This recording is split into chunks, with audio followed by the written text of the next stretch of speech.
There is a nerd and angry world. Nerd things happen there. The world eats your social life, eats your beetle, eats all of the things that make you human. So you start a YouTube channel to cope with it all.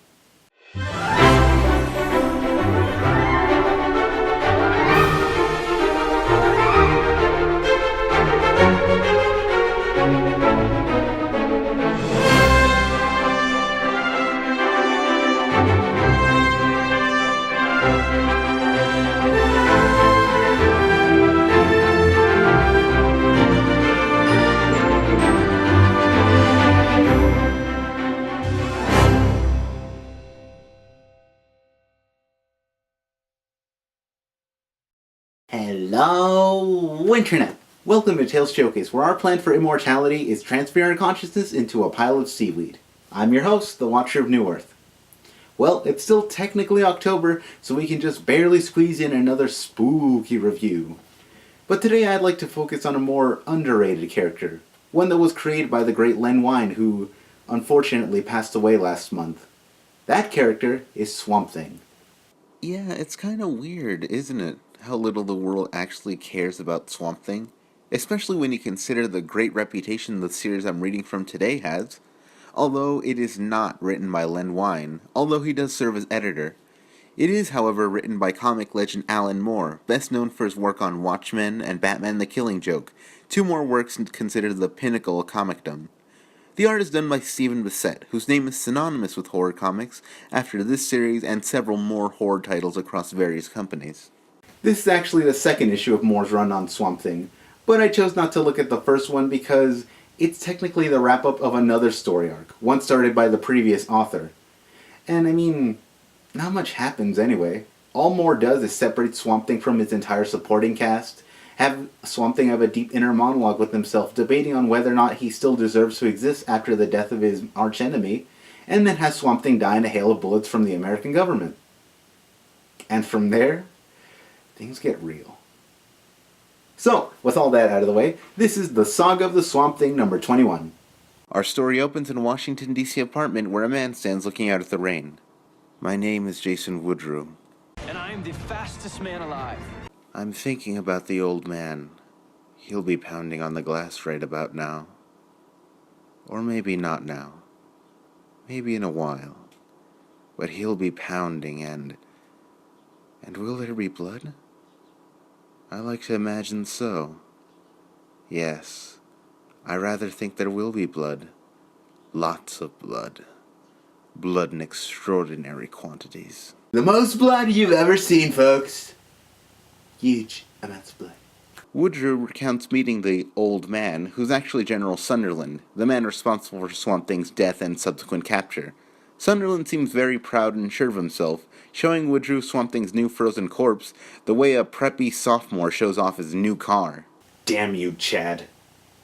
Sunderland goes on to tell Woodrue that before he was Swamp Thing, this creature was actually a man named Alec Holland, a scientist working with his wife, Linda, on an experiment to help crop growth.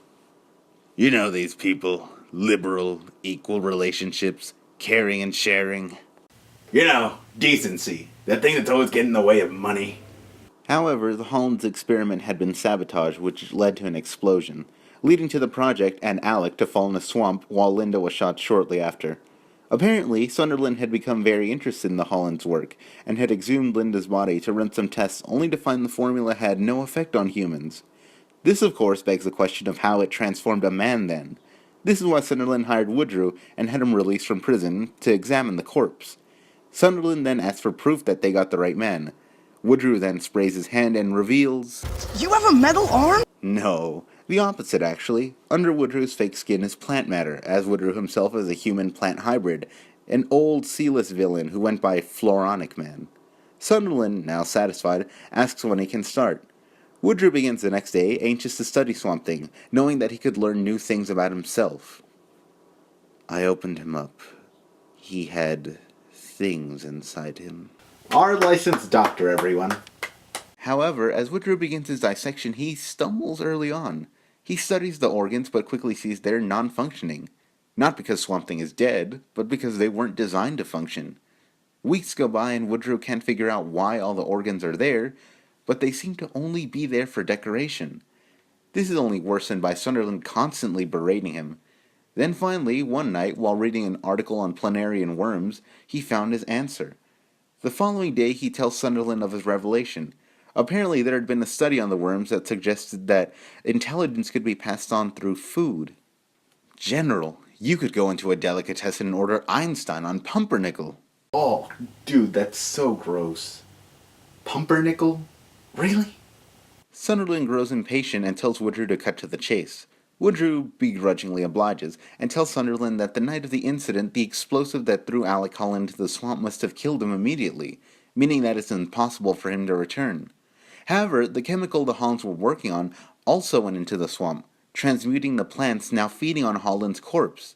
And like a planarian worm, the plants absorbed Holland's memories and intelligence, and subsequently created a body it was more comfortable with.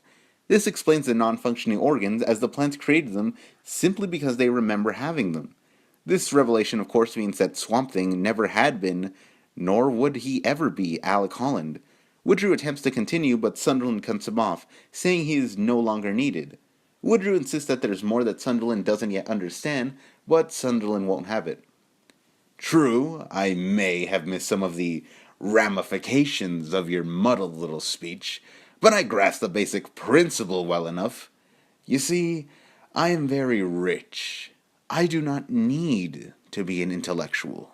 You know, sometimes the Trump jokes are a little too easy.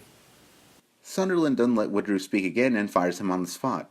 He leaves to make a call, laughing to himself about how he outsmarted the so-called intellectual. Woodrow, however, is laughing as well, as Sunderland had left him alone with the computer that controlled the entire building. Woodrow quickly and quietly lowers the temperature where Swamp Thing is being held and adjusts the settings on the doors.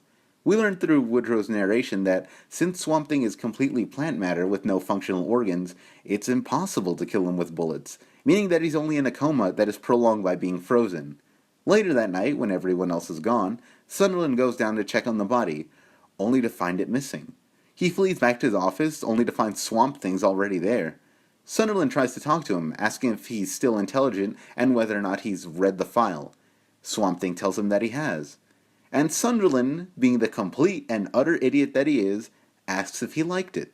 Because who wouldn't enjoy finding out their entire existence is a lie? So, yeah, Swamp Thing totally loses it and chases after Sunderland.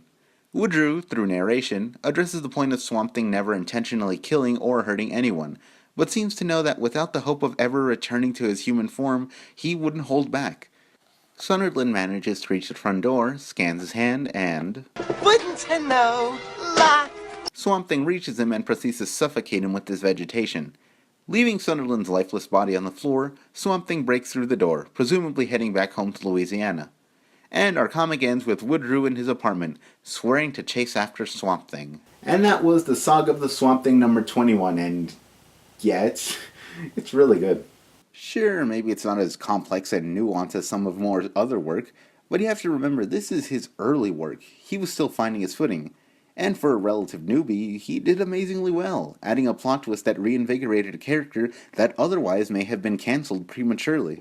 And Moore's run not only began a new chapter for Swamp Thing, but also for comics in general, as this paved the way for more adult-oriented comics, which have yielded mixed results. But hey, we got a good Swamp Thing comic out of it, and that's good enough for me.